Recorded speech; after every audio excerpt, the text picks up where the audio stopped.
Blog Talk Radio.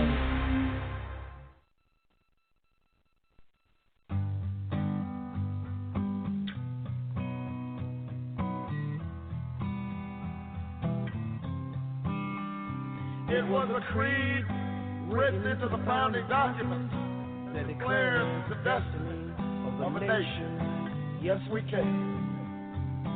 It was whispered by slaves and abolitionists as they blazed the trail toward freedom. Yes, we can. Yes, we can. It was sung by immigrants as they struck out the distant shores, pioneers who pushed westward against unforgiving wilderness. Oh, yes, we can. It was the call of workers to organize, women who reached for the ballot, a president who chose the moon as our new frontier, and a king who took us to the mountaintop and pointed the way to the promised land. Yes, we can to justice and equality. Yes, we can. Yes, we can. Yes, we can.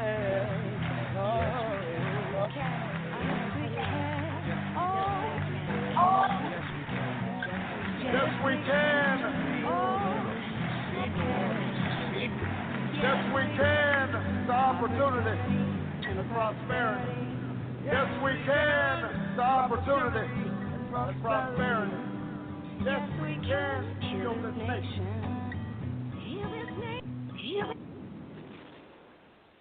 This is the Monday Morning Quarterback on the 26th of December 2016.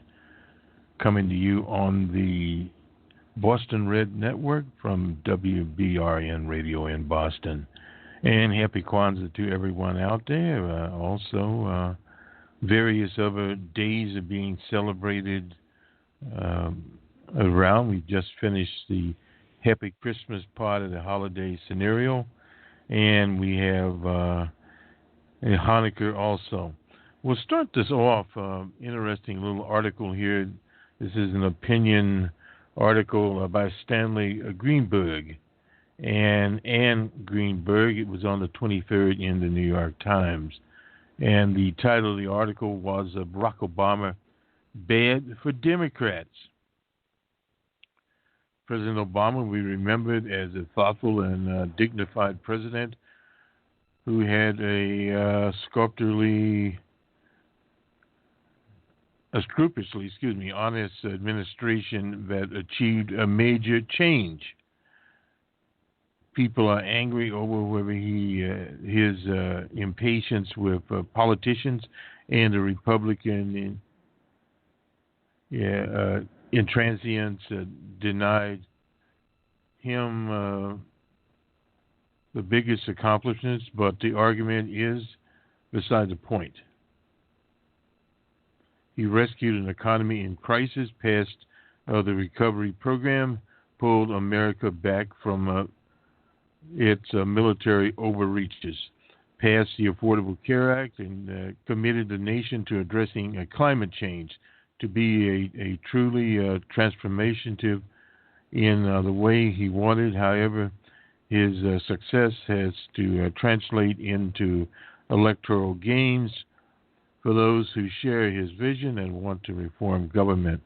On that count, President Obama failed, according to the Greenbergs. His legacy regrettably include the more than 1,000 Democrats who lost their election during his 2 terms. Republicans now have total control in half of the state of American states. Why such political carnage?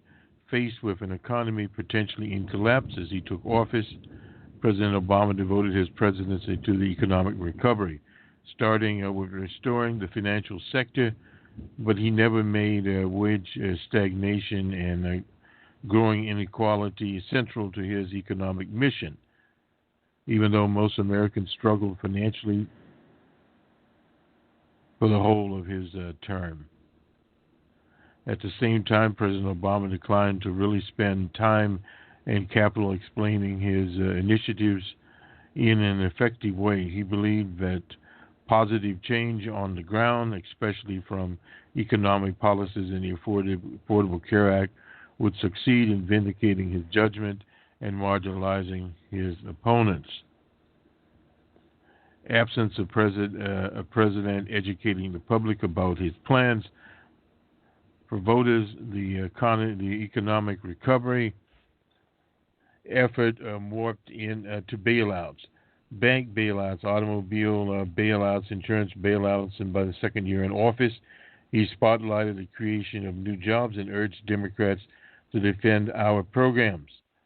When President Obama began focusing on those left behind by the recovery, he called building ladders of opportunity.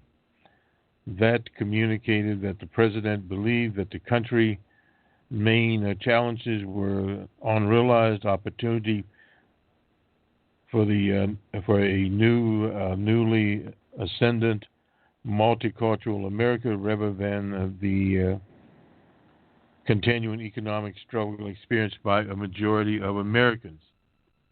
That's an interesting interpretation, not ours. President Obama also offered only tacit support to the most important political actors in progressive and democratic politics, the labor movement. In the absence of progressive funders in the middle of the conservative Koch brothers, unions are the most important actors at the state legislative level. Yet when the 2010 election asserted in a span of anti-union governors who eliminated collective bargaining rights for public workers and passed the right-to-work laws. President Obama never really joined the fight. In fact, he spent the last couple of years of his presidency pursuing the Trans-Pacific Partnership Agreement, a free trade law rigorously opposed by the labor movement. Under President Obama, union membership has declined to 11.1% from 12.3%. While the Obama campaigns of 2008 and 2012 were models of innovation in online organizing and micro-targeting, they did not translate into success in the midterm election or in Hillary Clinton's campaign. Democratic turnouts dropped in 2010, 2012, significantly in 2014.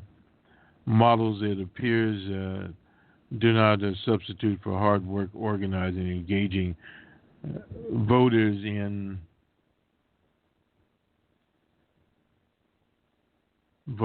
just a second here.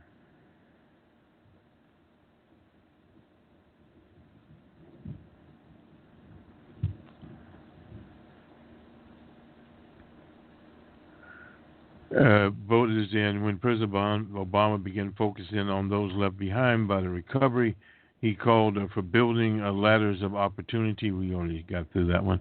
Here we go. While President Obama's campaigns, Democrats' turnout dropped. We already know that. Democratic turnouts always drop in off-year election. Models that apparently drove nearly every decision made by the Clinton campaign were no substitute for listening to voters. Finally, just as he governed the campaign message from the president in the midterm and in 2016 were focused on progress and growth.